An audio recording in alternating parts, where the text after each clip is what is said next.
Michael, welcome to Boston. Safe to say you're kind of invested in a couple of fights on this card. How are the nerves ahead of those fights? Oh man, it's definitely interesting because obviously I feel like one fight is there's the nerves associated with my guy fighting another guy from another team, even though Brad Katona and I obviously he switched teams, but obviously I'm rooting for Cody. Cody is Team Chandler through and through, and then obviously the other one is it's almost numbness, honestly, because I want to see Kurt win. I want to see Austin win. I don't want to see either of them lose. So it's tough to watch two dudes that you just hope that they go out there, they put on a great performance. One of them becomes the Ultimate Fighter winner, and then the other guy gets a contract because they put on such a great show. And the weeks we spent with each other in Vegas will never be forgotten for me. They're my brothers for life. And, it's crazy that this thing is finally ending tonight. So. Well, let's talk about the show. You mentioned those weeks you spent in Vegas. Listen, we sat there and we watched the show, but you lived it. When you watched the show and you watched each episode, did you sort of think, there was a bit that happened in real life that wasn't on this TV show? And when you look at how the fighters were portrayed, how you and Conor were portrayed, what was your takeaway from the show as a whole? I think, honestly, nobody will ever know, unless you lived it, nobody will ever know how much time we spent with the guys, the time we spent at the fighter house, the time we spent talking and the training sessions and that kind of stuff. And you only have 12 hours over a 12-week period split between two different teams. So you really only got a net amount of 30 minutes per team, if you will, if it was split up perfectly in the middle. So there was a lot of moments that, going back and watch, because I was doing my own Tough 31 reaction show every week with a bunch of different guests, and we would watch the episode together and then kind of break it down. And there were so many times where I thought, man, there were some really cool moments that I think happened around this time that I wish would have made TV, but maybe they'll show it later. So, and that's not a knock on the production company, ESPN. It's just there's no way to fit it all. I mean, it just seemed like the weight of the world was on me and my team for almost 5 weeks straight, and it almost feels like we barely scratched the surface of the journey that was the Ultimate Fighter 31. And I think the fighters did a great job of portraying themselves, my team and Conor's team. And I think they did a pretty good job of portraying myself and Conor as well. So it was good, man. It exceeded my expectations. I guess the breakout moment was probably the moment where he shoved you in the face and you laughed. Oh, the face smush, yeah. Yes, I think you spoke to us in Vegas right after. Yeah, and your attitude towards Conor was a little different that night, and I think now we know why. Yeah. When you watch it back, do you sit there and you get, oh yeah, that really actually did piss me off, or has enough time now lapsed where you're like, heat of the moment, we're all good? Yeah, no, I think it was heat of the moment, we're all good. I mean, I think no matter what, that's not in my nature. I'm somewhat of an oxymoron in the sense that I'm not here ready to fight right now if something pops off unless I have to protect my family or someone I love. Ultimately, whatever, he touched me, he pushed me, he, got in my face, whatever you want to call it. And ultimately, I know the score will be settled when we step inside the octagon and the cage door closes, and then it's like, okay, we get to do it. But, that was I remember specifically where we were standing, where we were at when we did that interview, and my interview was much different than a lot of people would have expected, and I also couldn't put out the information that we had just gotten into a scuffle. And then I actually saw Conor that night later on, and he's like, what are you talking about? We don't like each other as much as we thought. And I'm like, well, I don't actually make it a habit of pushing people that I actually kind of like. So, it's the heat of the moment. That was right after the Lee Hammond loss, which I still think Lee Hammond should be signed to this organization tomorrow. I think he's a phenomenal talent. So it was a tough night for him, a lot of emotions going on, and it's tough losing, man. We kept stacking them up. Team Chandler just kept stacking them up. Two last ones from me. You and Conor have been going back and forth on Twitter now. There was a while where it was sort of, well, maybe not, but now it seems his sights are firmly on you. How do you feel about that? No, it feels good. I mean, obviously, that's what I've always signed up for. I signed up for the Ultimate Fighter for the fight at the end of the tunnel. The fight at the end of the tunnel was Team Chandler versus Team McGregor on the Ultimate Fighter, and then Conor versus Chandler. And that's the fight that I've known is going to happen the entire time. I've never wavered. And even when Conor is wavering, is he really wavering, or is he just trying to realize that every single one of you guys is watching it, every single one of his movements, every single one of his thumb strokes on Twitter? So he's a master at it. He's good at it. And I'm a man who stands firm in my convictions and my beliefs. And I think, when we step inside the octagon, it's going to be the biggest fight we've seen in a very long time. And I do think the entire world is looking forward to the greatest comeback in combat sports history. Can he do it? Is he still that guy? We don't know until he actually goes in there and fights me. So either way, I'm excited about it. I'm excited to compete against him. Yeah. And I guess the word you've heard every day for the last year now is when. Mm-hmm. When? You tell me. No, I mean, obviously we heard Conor last weekend talking about, toward the end of the year, obviously. I'm ready for that tomorrow. I'm ready for the end of the year, whenever it is. But ultimately, whenever it happens, it's going to happen at the exact right time. And I want, just like I said in my post-fight speech, I want the biggest, baddest, best Conor we've seen in a very long time. 170, 155, 185, whatever weight class we want to do it. And that isn't I'll fight him on any terms. That's I'll fight him whenever, wherever, however. Michael, right here. We talk about the main event tonight. A lot of people think it's striker versus grappler. A lot of people mention you versus Conor. Well, obviously you got some heavy hands, but you also have a big advantage in the wrestling. I mean, is that something you look at and just say, hey, if I just wrestle him, I can kind of get an easy win? Absolutely. The question is, when I step in there, do I think absolutely? I think that cage door closes. He feels my pressure. There's no doubt that obviously the fight starts on the feet. I want to test it out. I do think I separate him from consciousness in the first round, if not the second round. So I'm not afraid to go play that game with him. And I also know if I pick him up, put him down, it's going to be a long night for him. So either way, I believe I have the skills to not just beat him, but beat him in a dominant fashion and continue to stake my claim as one of the best in the world at 155 and hopefully wearing that gold in the next year or so. So we'll see how the fight plays out. That's the beautiful thing. That's why we love mixed martial arts. Even a guy like me who I know I can go out there and wrestle him the entire 15 minutes, 25 minutes. Do I decide to? We'll see. My last question. You just mentioned about gold. Obviously, Islam Makhachev is the champion of that division. Sounded like he was going to fight Charles Oliveira. It seems like that might not be happening now. Justin Gaethje just had a big win. Obviously, you're very familiar with him. How do you feel like he matches up? I was not aware of any kind of Islam Oliveira falling out. I thought they were both fighting. But I think if that fight doesn't happen, I'd said on my show last week, I believe Justin Gaethje wears gold in the next 6 to 8 months. I believe whatever fight happens next in October, if Islam fights October, if he fights Oliveira, I think Gaethje fights one of those guys and Gaethje wears gold. That's my opinion. I'm a fan of Justin Gaethje, a fan of his style, a fan of just who he is as a person. But I think Islam versus Charles, I'm not going to doubt Islam ever again. I've put my foot in my mouth too many times. I think Islam has the ability to beat Charles, but I think Charles is a force to be reckoned with, so we'll see. Mike in front right here. I'm sure you saw when Conor was he did that interview ringside during the Anthony Joshua fight, and they said, who are you going to fight next? And he said your name, but he kind of said it like, I have to do this. He didn't really want to do it.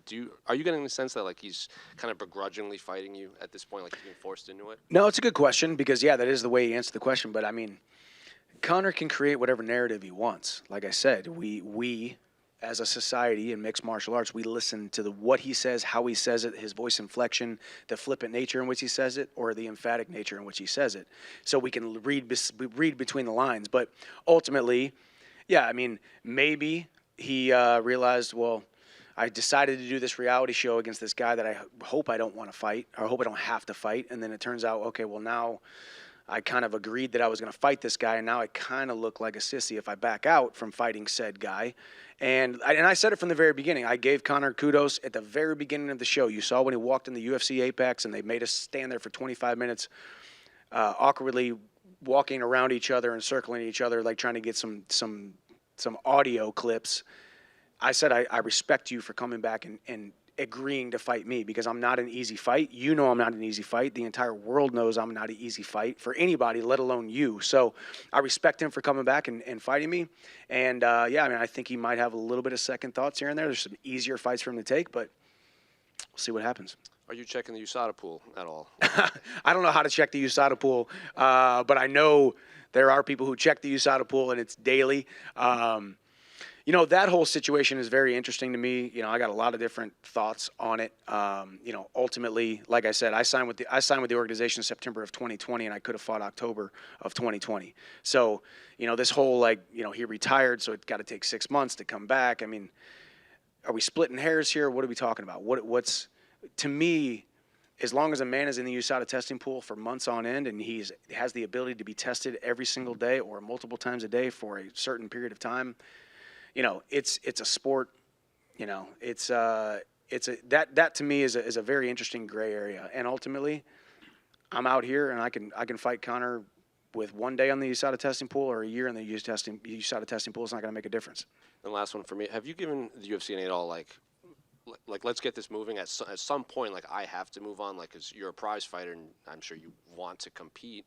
If Conor takes, like, say, another 8 months, are you just like, let's move on, let me fight someone else? No, luckily for me, I've made a habit out of getting prizes every single day. I've done a very good job of setting myself up with a very large amount of financial literacy, some great investments, and a lot of relationship capital.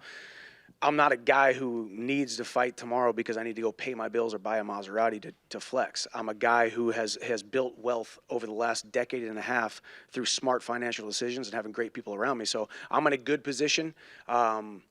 So it's a constant talking between my management, the UFC talking to Conor and his team, I'm sure. So, we're figuring this thing out. We're treading lightly. We're trying to figure it out. And, the information comes in slower than I want it to, more slower than you guys want it to. But it's the way it's happening, and it's going to be Chandler versus McGregor, and it's going to be fun. Have they given you locations at all? Because I know you want to fight in Las Vegas at some point. Yeah, I mean, that is one thing. I have not fought in Las Vegas. I think it's pretty crazy to be signed with the organization now for almost 2.5 years and not fight in Las Vegas. Historically, Conor fights in Las Vegas, obviously, most of the time. So I'm looking forward to that. And I do want to feel a Las Vegas fight week. I do want to feel a Las Vegas Conor McGregor opposite me fight week. It's not a deal breaker for me. I'll fight him in a shoebox in Alaska. I don't care. But ultimately, Las Vegas would be number one on my list. And maybe not T-Mobile, maybe Allegiant Stadium. We'll see. Michael, back here. Follow up. So just to follow up on your comments, you don't care whether he's in the USADA pool or not, like Conor. Well, I mean, obviously, being in the USADA testing pool is a prerequisite to competing in the UFC. What I'm saying is, are we splitting hairs with the whole he's got to be in for 6 months thing?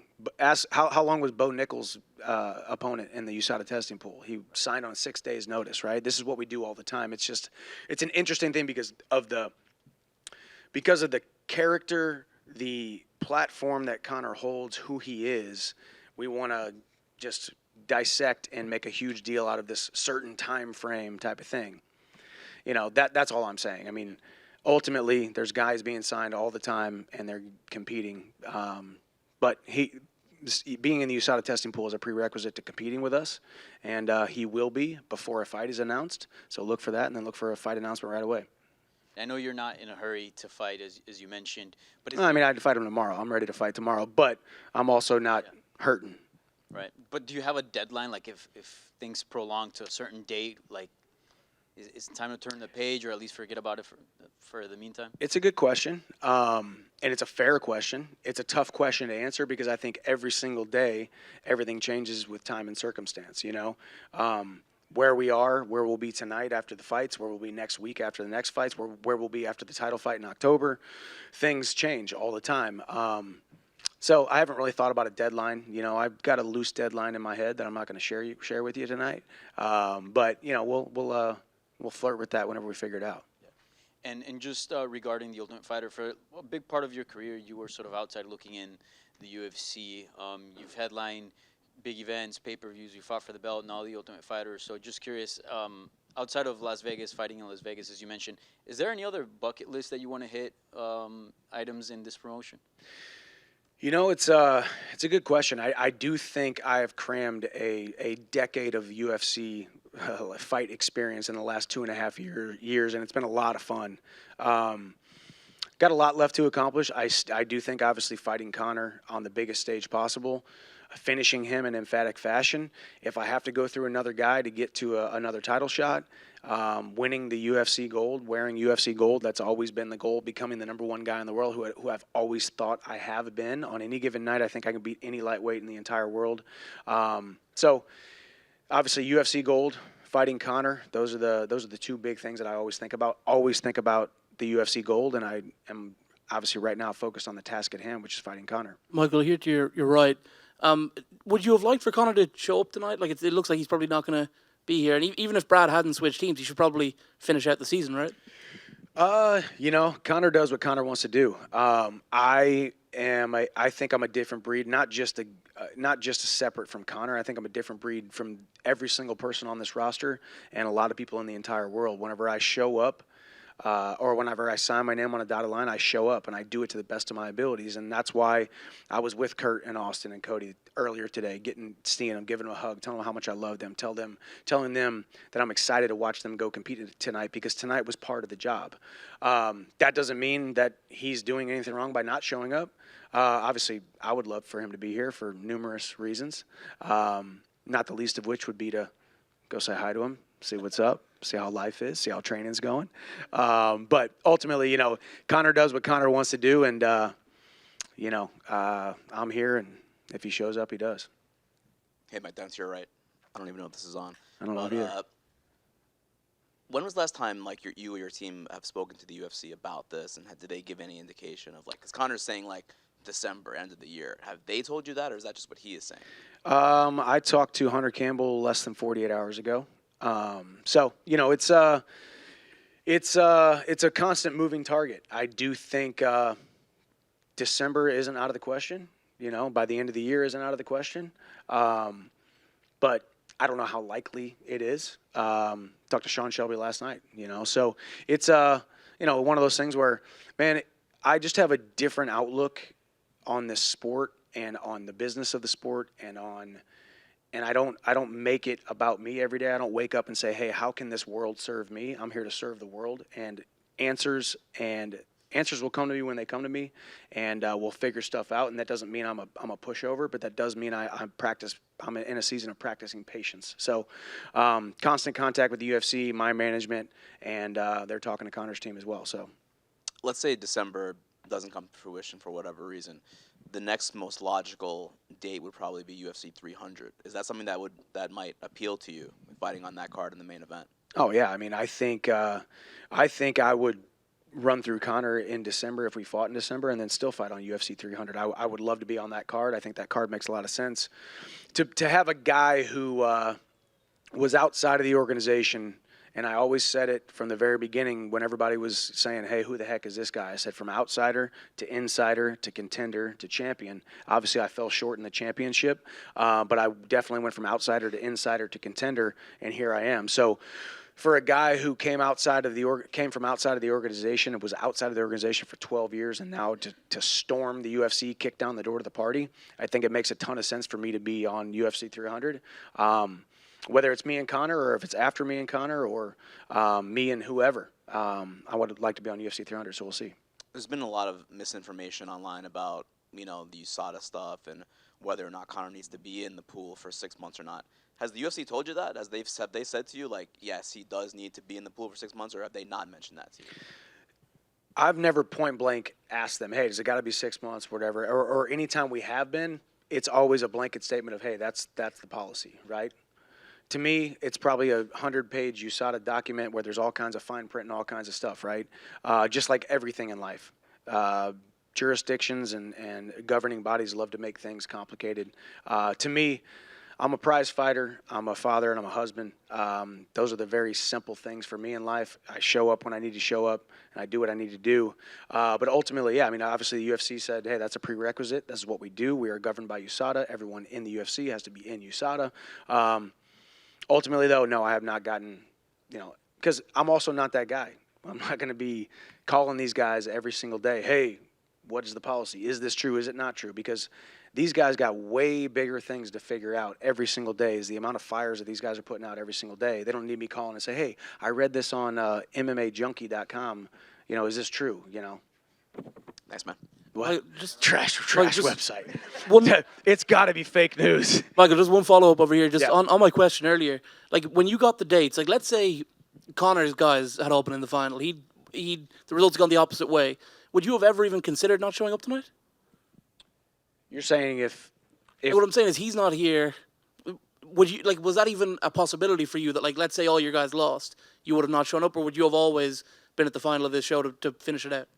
well, so I don't. I got to clarify. I don't think me showing up at the end of this and I had no guys fighting here, I probably wouldn't have shown up either. I probably would have tucked my tail between my legs and not come. Because then once again, this is why it was never about me. It was Team Chandler versus Team McGregor, but it was never about Michael Chandler. My name was on the jersey, but it was never about me. It was always about these guys. So because I have guys here, I'm here. If I didn't have guys here, that would have been me showing up, telling the whole world, asking for attention and saying, hey, remember that reality show I did on ESPN for 12 weeks? Right? So that's why I'm here. I'm here because I have 3 guys here. I do think Cody Gibson beats Brad Katona. I do think both of my guys in the finals at 155 get a contract. One of them will get a guaranteed contract, and the other will get a contract because of a great showing tonight and because of, hopefully, what I instilled in them over the 5 weeks that we spent in Vegas. MVP's a free agent at the moment. Can you see him signing with the UFC? I think it's a great idea for any free agent to at least look at the UFC. Obviously, I couldn't tell you where I would be right now had I not tested free agency, had I not sat in Hunter Campbell's office and taken that phone call from Dana White. It has changed my life in insurmountable ways. So for a guy like MVP, it's tough. It depends on what his goals are. It depends on where he's at. It depends on how his relationship is with Bellator. But you're a fool if you don't at least test the market these days because there's a lot of options outside of where he's at right now. So it worked out for me, and I can't imagine my life different. And just last one, just want your thoughts on Israel Adesanya taking on Sean Strickland. Man, I love Izzy. Izzy is, in my opinion, one of the greatest mixed martial artists on the planet. His skill, his ability to put together a fight, put together a game plan, beat people. But then on the other side of it, I actually got asked, I did the DC RC show the other day, and I was with DC, and it was kind of tap in. Do you agree with or disagree with, does DDP, Duplessis, does he have a better chance of beating Izzy than Strickland does? And I do think DDP is a better fighter stylistically or technique-wise, but I think Sean Strickland has that X factor.